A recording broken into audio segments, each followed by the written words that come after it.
حي على الفلاح.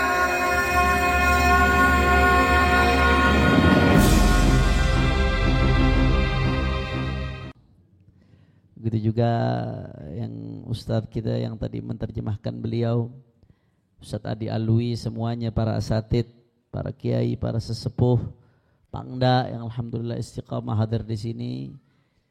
Mudah-mudahan kita doakan para guru-guru kita, Allah berikan panjang umur, sehatul afiah dalam ketaatan kepada Allah Subhanahu wa taala.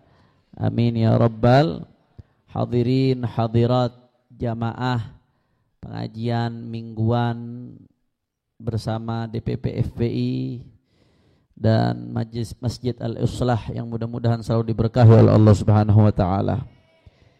Alhamdulillah, malam hari ini sebuah kenikmatan kita bisa berkumpul di majelis yang mulia ini, Majlisul Ilm.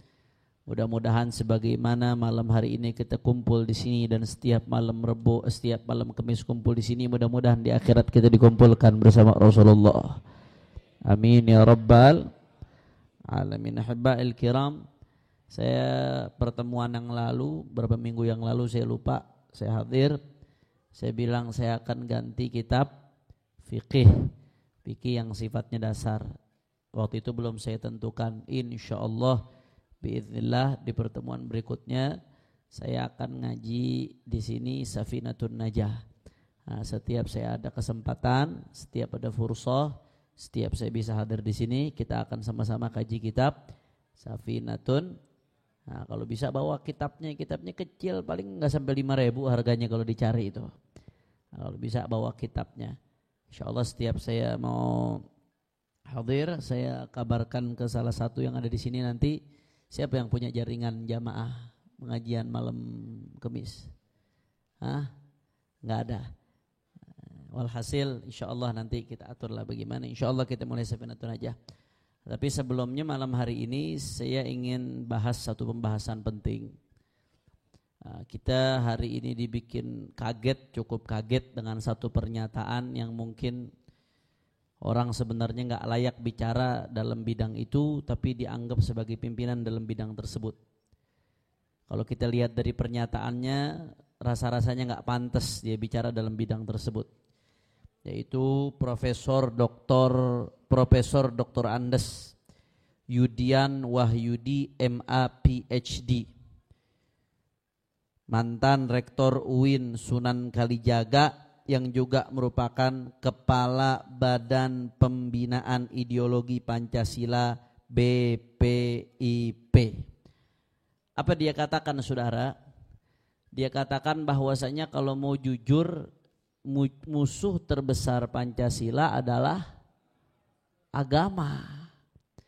Ini menurut saya pernyataan bahaya sekali. Kalau yang mengatakan ini seorang mahasiswa yang gak punya pengaruh, mungkin omongan ini gak usah digubris, betul?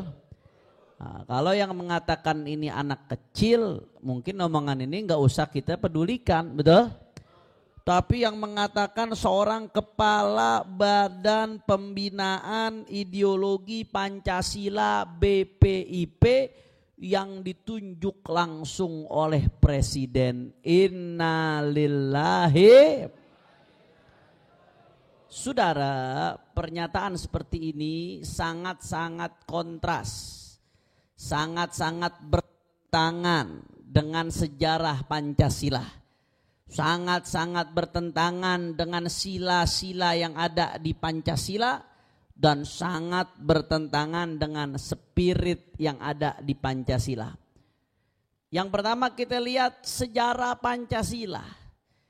Dilihat dari sejarahnya saja, Pancasila itu sudah sangat-sangat syarat dengan nilai-nilai agama. Bagaimana mungkin Pancasila mau dikatakan sebagai musuh agama? Mari sama-sama kita lihat, saudara. Bagaimana sejarah Pancasila dimulai dari sidang BPU PKI pada tanggal 29 Mei sampai dengan 1 Juni 1945. BPU PKI ini singkatan Badan Penyelidik Usaha Persiapan Kemerdekaan Indonesia. Pada saat itu ada 3 rumusan Pancasila. Yang pertama Pancasila Muhammad Yamin. Yang kedua Pancasila Supomo. Dan yang ketiga Pancasila Soekarno. Tiga-tiga rumusan Pancasila ini sebenarnya sudah sering dijelaskan oleh imam besar, karena ini saya ambil dari slide beliau dan dari tesis S2 beliau. Nah, yang sudah dipertanggungjawabkan secara ilmiah dengan referensi-referensi yang autentik, saudara. Nah, tiga rumusan Pancasila ini, baik Pancasila Yamin, Pancasila Supomo atau Pancasila Soekarno, itu ketiga rumusan Pancasila tersebut hanya merupakan wacana.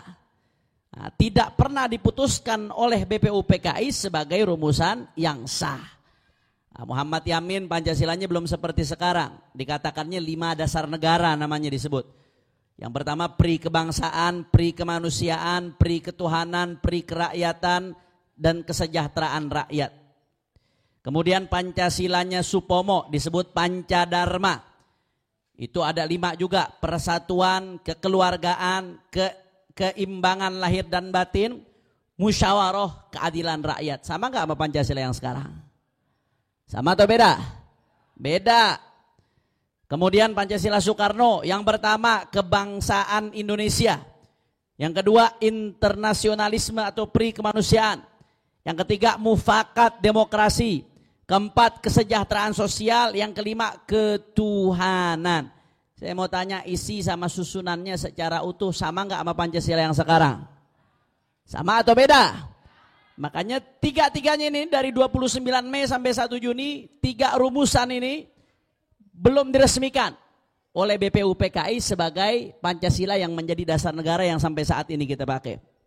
Makanya di situ tercatat dalam pidato Supomo dikatakan apa? Memang di sini terlihat ada 2 paham. Jadi para pendiri bangsa pada saat itu belum sepakat.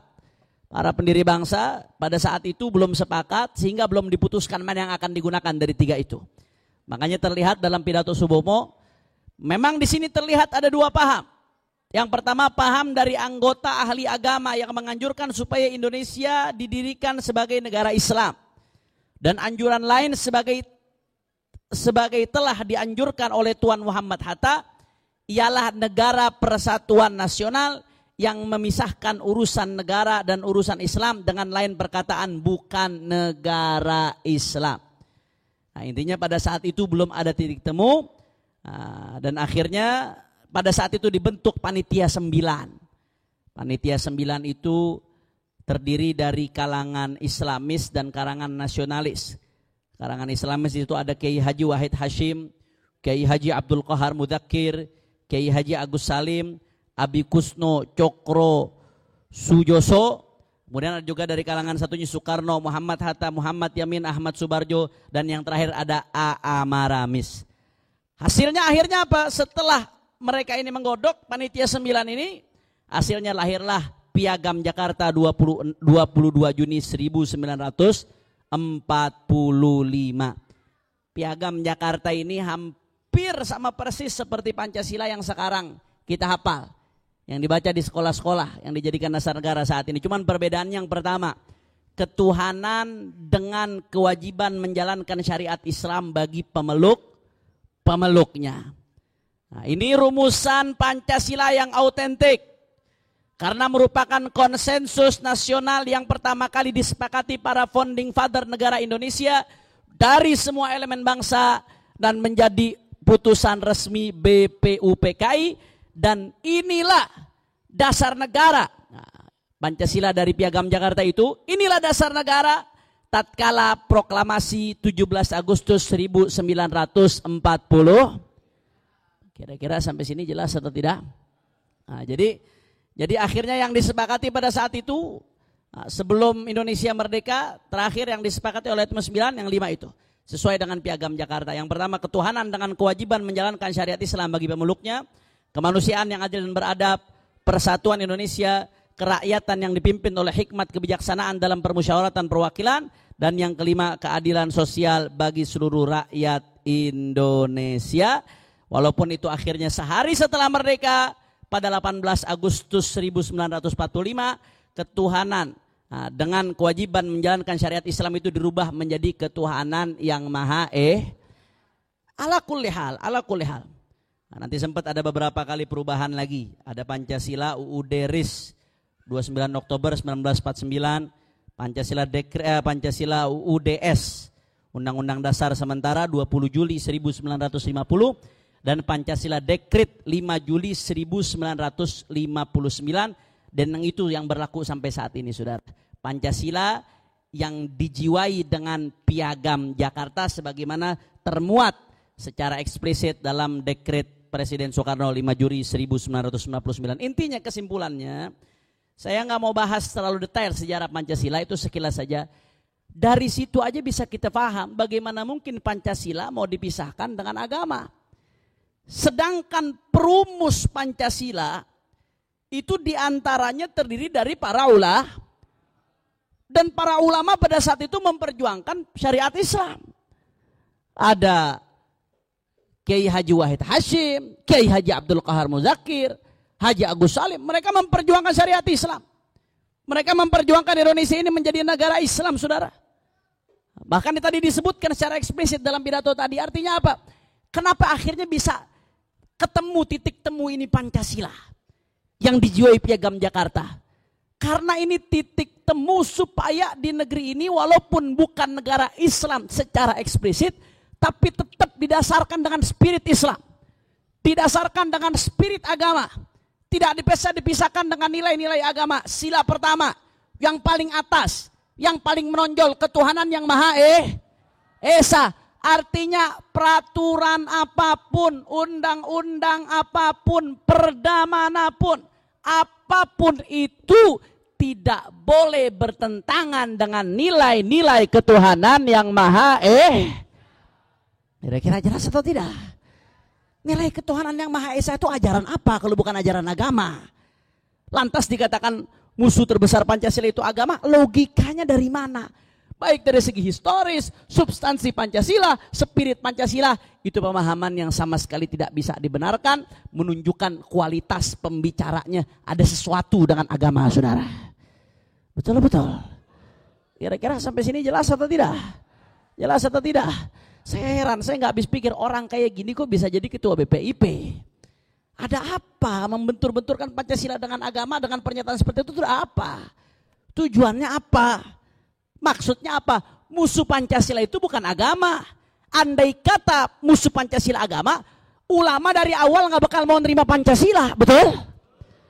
Kenapa ulama mau nerima Pancasila? Para habaib, para kiai saat itu nerima Pancasila. Para masyayikh mau nerima Pancasila. Karena nggak bertentangan nilai dengan nilai agama. Bahkan di situ ada spirit agama. Yang pertama ketuhanan yang Maha Esa. Qul huwallahu ahad. Yang kedua kemanusiaan yang adil dan beradab. Saya mau tanya, yang ngajarkan kita adil Islam atau bukan? Islam atau bukan? Ketika manusia masih nyembah batu, kita udah diajarkan adil oleh Islam, Saudara. Ketika manusia masih nyembah batu, masih makan sesama manusia, Islam udah ngajarkan kita adab.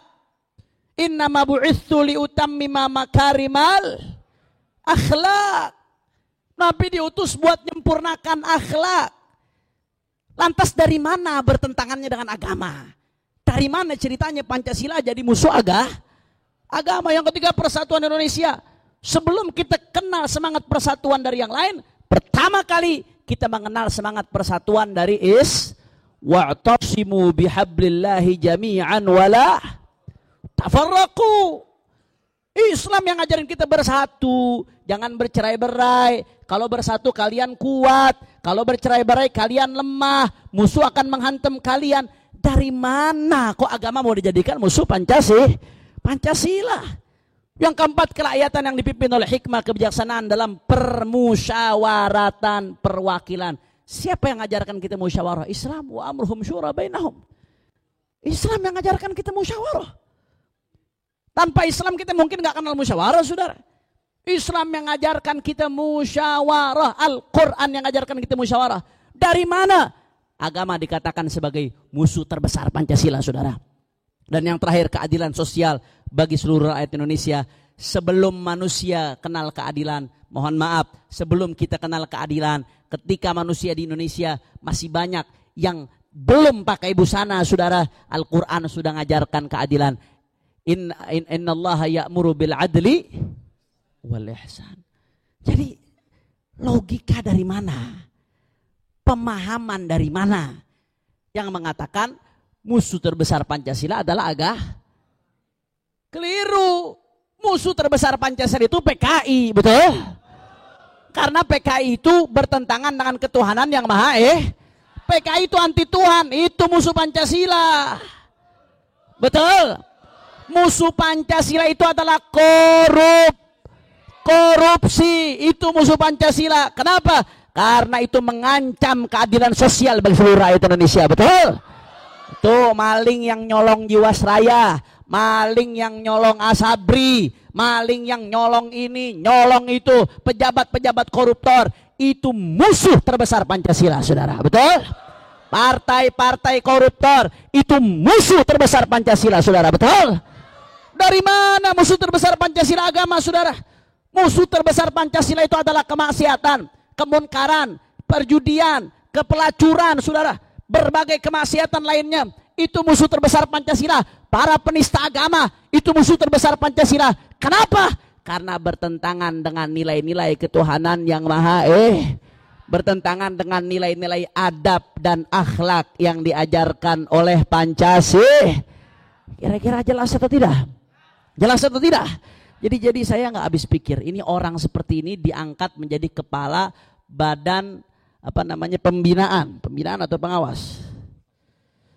Badan pembinaan ideologi Pancasila, badan pembinaan. Dari mana dia mau membina? Orang dia nggak paham Pancasila. Betul. Jadi ini udah ngaco-ngacoan. Yang pertama, kok bisa presiden ngangkat orang model kayak gini? Yang kedua, saudara, daripada BPIP kerjaannya seperti ini, mendingan bubarin aja, saudara. Setuju apa setuju? Setuju atau tidak? BPIP itu digaji pakai duit rah, dapat fasilitas dari duit rah, tugasnya berkhidmat kepada rah, tapi sekarang malah bikin bingung rah. Kira-kira lebih baik pertahankan atau bubarin aja? Pertahankan atau bubarin aja? Tanpa BPIP umat Islam sudah menerima Pancasila, betul? Tanpa BPIP umat Islam pun sudah merawat Pancasila, betul? Tanpa BPIP umat Islam sudah mengamalkan Pancasila, betul? Tanpa BPIP umat Islam bersama para ulama sudah setia mengawal daripada Pancasila. Alhamdulillah. Makanya saya mau tanya, kira-kira kalau BPIP dibubarkan saja setuju atau tidak? BPIP dibubarkan saja setuju atau tidak? Siap jaga Pancasila, siap rawat Pancasila, siap perjuangkan nilai-nilai ketuhanan Maha Esa. Takbir, takbir. Sallu ala Nabi. Allahumma salli wa sallim barik alaihi wa alihi. Ini saja yang saya sampaikan, tidak panjang lebar karena sudah malam. Udah jam 11 lewat seperempat, biasanya pengajian selesai yang jam 11. Mudah-mudahan yang sedikit ini bisa bermanfaat. Saran saya BPIP itu yang terdiri dari BPIP yang terdiri dari beberapa orang dengan ketua Dewan Pengarah Megawati Soekarno Putri, ada beberapa anggota Dewan Pengarah dan kepalanya Yudian Wahyudi. Saran saya ngaji sebelum dibubarin ya. Ngaji Pancasila sama Habib Rizik. Setuju? Setuju? Nah, orang-orang yang diangkat sebagai pengawas Pancasila ini, dia punya karya apa tentang Pancasila? Punya tulisan ilmiah apa tentang Pancasila? Habib Rizik jelas difitnah anti Pancasila, tapi S2-nya tentang Pancasila. Saya bukan memuji Imam Besar Habib Rizik karena beliau orang tua saya, bukan karena fanatik, bukan, tapi fakta. Orang yang betul-betul ahli Pancasila dituduh sebagai anti Pancasila. Orang yang nggak ngerti esensi dan sejarah daripada Pancasila malah diangkat sebagai kepala pengawas Pancasila. Saya mau tanya, kira-kira kacau atau tidak? Kacau atau tidak? Saran saya sekali lagi, sebelum dibubarkan, lebih baik BPIP itu ngaji Pancasila sama Habib Rizik, karena beliau sangat ahli Pancasila. Tesis S2 beliau tentang Pancasila, beliau sangat mendalami Pancasila. Ayo duduk diskusi, jangan tuduh umat Islam sebagai anti Pancasila, karena pada hakikatnya Pancasila lahir daripada rahim umat Islam dan bangsa Indonesia. Alhamdulillah. Ini saja dari saya, lebih kurangnya mohon maaf. Wal afu minkum. Wassalamualaikum warahmatullahi wabarakatuh.